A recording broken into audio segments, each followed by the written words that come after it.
Magandang araw mga kaibigan.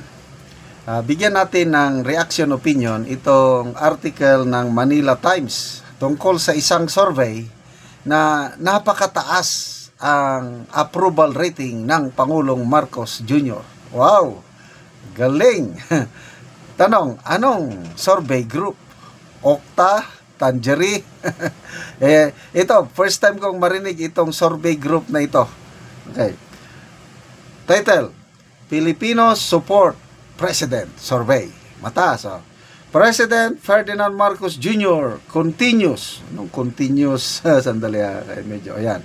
Continues to enjoy broad-based and sustained support from the Filipinos with a 66% job approval rating according to the latest Boses ng Bayan survey released on the eve of his State of the Nation address. Itiniming pa nila bago magsona. Dami ng tao ayaw makinig sa sona ng Pangulo dahil poros lang salita. Okay. The survey conducted from July 12 to 19, 2025 by the RPMD Foundation Incorporated. Oh, have you heard of this group? RPMD Foundation. RP Mission Development, parang ganito paminsan-minsan ko lang ito, nagsosurvey panahon pa ng 2022 na election, pinapaboran nila palagi si Leni Robredo, yun lang maalala ko, itong RPMD. Ngayon lang na naman lumabas. RPMD Foundation Incorporated also showed that 68% of the respondents trusted the president. Ang taas, 68% trust rating, approval percent 66%. Palakpak naman dyan. Galing ng communication strategy ngayon ng Pangulo with the new PCO Secretary. Ang tanong, naniniwala ba ang karamihan sa taong bayan? Yan ang tanong. Kasi kung ang nagsabi, Pulse Asia, yes. Kapani-paniwala ang Pulse Asia. SWS, WR Numero, Publicus Asia, itong apat na ito ang babantayan natin na survey groups. Credible po ang resulta ng apat. Pagdating ng Tangerine, Okta, at saka ito, RPMD, to me, wala akong kabilib-bilib sa mga survey nito. Okay. On job performance, 30% disapprove with 4% undecided, representing, anyway, dami pang sinasabi dito. Ito, nagsalita yung presidente ko, no? Yan, Dr. Paul Martinez, RPMD Global Affairs Analyst and Executive Director, said the survey reaffirms the president's political capital and leadership legitimacy. We were not born yesterday, Dr. Paul Martinez. Lokohin nyo ang lelang nyo. I-compare natin, yung malala ko lang, yung, I think, Pulse Asia ito, yung latest. Trust rating, 33%. Si BP Sara, 19% lang si PBBM, ang layo. And then, yung isa, either SWS or Pulse Asia, basta nasa dalawa lang. Ang rating, 61% trust and approval rating ito, 61% si BP Sara, samantalang si PBBM, 48% lang. Kaya sa isang press briefing ni Auntie Claire, tinanong siya ng media na Yusek, napakababa ang sa presidente 48% lang, napakataas si BP Sara 61%. Ano ba ang gagawin ng administrasyon para naman tumaas ang rating ng Pangulo para lamang makadikit kay BP Sara? Ganon ang tanong. Nako, yung sagot ni Claire Castro talagang halatado na nainis. Trabaho lang kami. Basta, trabaho lang. Wala na, naubos ng pasensya ni Auntie Claire. Oh. Isa pa, I think April na survey to ng Pulse Asia. April or May. Isinama nila sa survey, tinanong nila ang trust. Sino ang pinagkakatiwalang mga leaders? Nako, ang pinakamataas na trust rating, si Pangulong Duterte na nakakulong sa Netherlands. 63% ang trust rating sa survey na ito.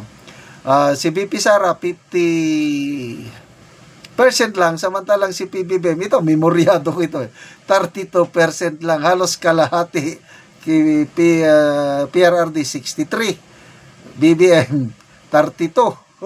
Sitting president ka, you have all the power, the resources, and everything.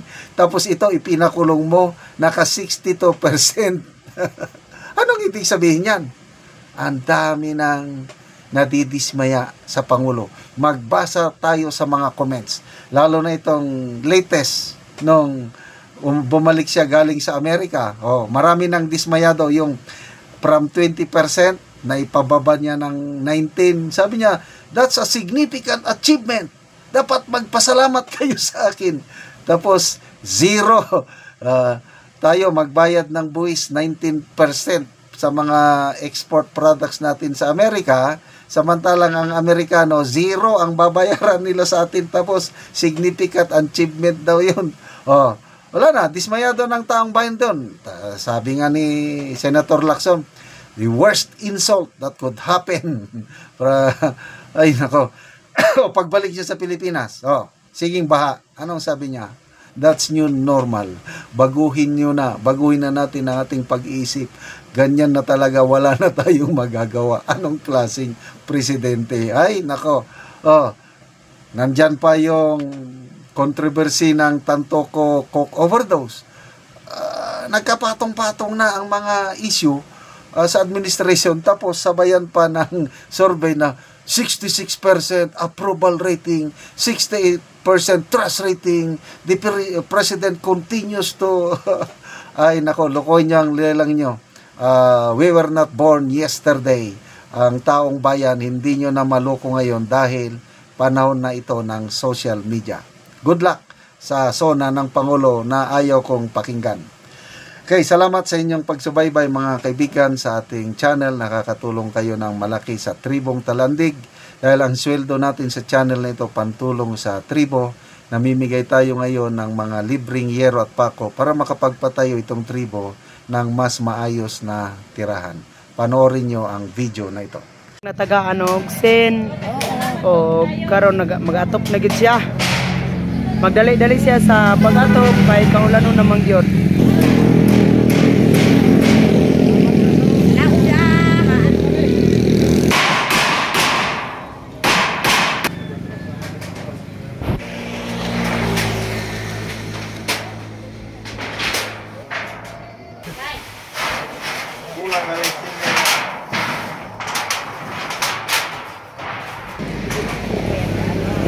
Karon nindot na gid kaayo ang balay sa natabangan namo og pero human na gid siya sa pag-atop.